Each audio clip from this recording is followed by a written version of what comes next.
Hello, lovely people, and welcome back to 10 minutes of astrology. Today, we are going to be talking about Mars in Gemini.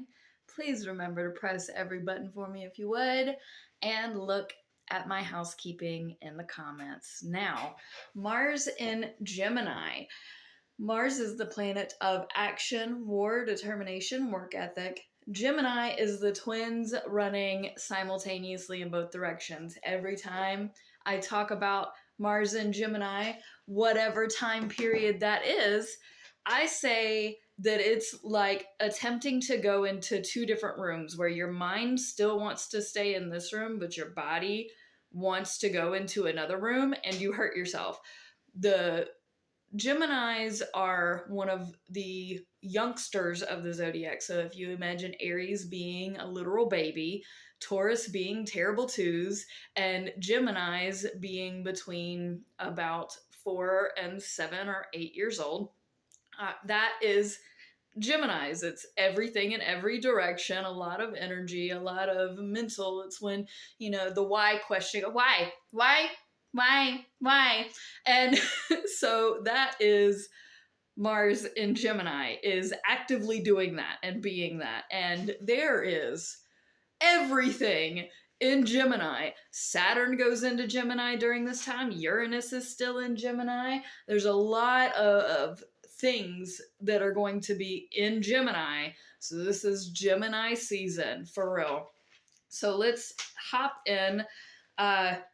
Now, for the first 11 degrees, Mars doesn't make any plays that I'm at least going to talk about. So we're going to start with Mars trining Pluto at 11 degrees. This is beautiful. Your actions may be very mental. It's going to be where you think all kinds of thoughts, even conflicting thoughts, because Geminis never really have a direction. They just go. And you may have a lot of directional or indirectional thoughts, and you're going in all kinds of, you don't even really know what you're doing. But that's a good thing with Pluto in Aquarius. Pluto is sex, death, transformation, reincarnation in Aquarius, which is societal change, friendships. It is bigger things that are supposed to be better for the collective. Aquarius is a it's very much so, how do we change the world? How do we make the world better? How can we contribute to society? How can we leave our strange mark on this world? And together, even if it doesn't make sense, at least you're having fun. We have a sextile then at 12 degrees to Neptune and Aries, which Neptune and Pluto are making their own sextile during this time as well.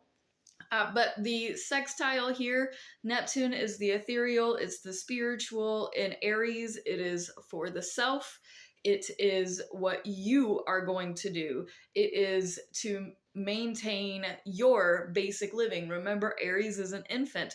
So this is relearning and reshaping what it means to be a spiritual entity in this world. So, actively, even if we're acting in every single direction and don't really know what we're doing, it's good for us and our spirituality to kind of let loose and play and have fun. So, this again is another positive alignment. And as I stated, Saturn goes into Gemini during this time, so Mars isn't going to make any direct alignments to this. Now, it will make a semi-sextile and a semi-square when Mars goes into Cancer, but we'll talk about it when we talk about it. Then at 14 degrees, we have a semi-sextile to Chiron in Taurus. Chiron is about healing in others that which you cannot heal in yourself, or at least attempting to.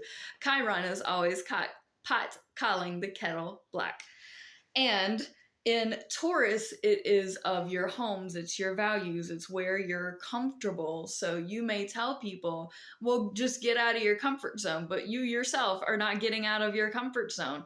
Mars in Gemini teaches we're going in every direction and just having fun and splitting off in all these different ways.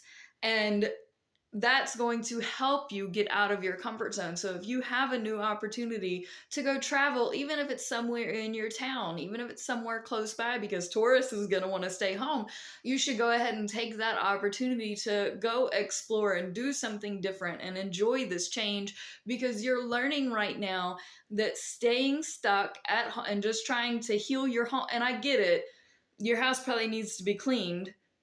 Of course, Virgos have probably cleaned their house top to bottom 20 times in the same day. Either way, this is going to help you get out of that comfort zone, because Mars teaches act on it. Even if it doesn't make sense, act on it. It will help heal you. Then we have a semi-sextile at the same time to Venus in Taurus at this 14 degrees, which is conjunct Chiron. I know I don't talk a whole lot about Venus, and I'm not really going to do it here. I just wanted to bring up that Venus is learning a similar lesson. This has to do with relationships. So, then we have a conjunction to Uranus in Gemini between 18 and 19 degrees simultaneously. We have an inconjunction to Jupiter retrograde in Scorpio at 19 degrees. Well, what does this mean? Let's talk about the conjunction first. Uranus in Gemini has been crazy chaos, because remember, Uranus is the planet of electricity and random, it's creativity, it's sparks and flashes of insight.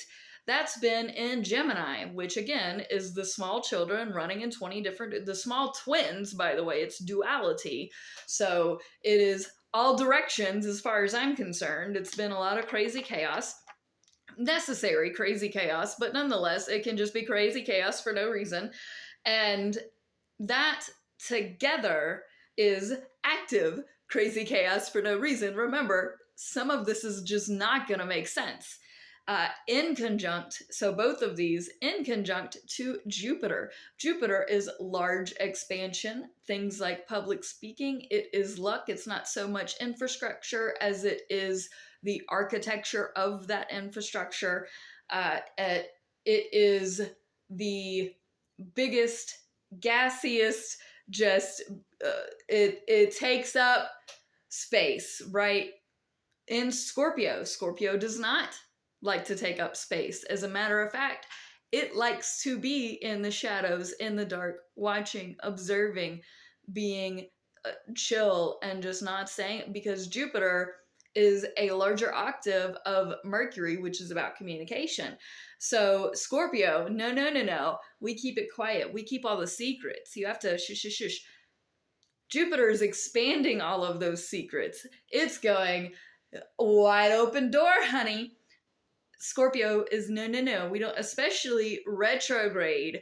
Jupiter becomes a form of unlucky retrograde. So not being able to keep your secrets, not being able to keep things on the hush. And with this random sparks of electricity and action, it is thwarting all of the Scorpio silence.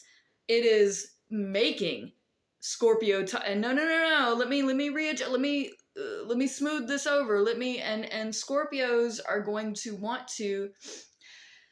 So Scorpio is a higher octave of Gemini, because Geminis can also be very shady and very sketchy. And when I think about Scorpios and Geminis together, I think about what kind of trouble they're going to cause on the down low. This is like little misdemeanors. These are like little crimes that they just happen to get away with. It's, the Bonnie and Clyde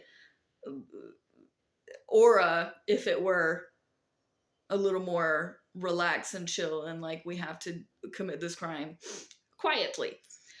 Now, with the criminal mind in mind, we have to think, what is trying to be covered that is randomly being uncovered, that is then also being covered, you're covering up the cover up, while also trying to skip out of town. So that's what's happening there. And then Mars goes into Cancer Thank you so much for watching. Remember again to please, please, please, please, please press all the buttons. And for the algorithms, do all kinds of other stuff if you can for me. I have to go to work now. Peace out, fam. Much love.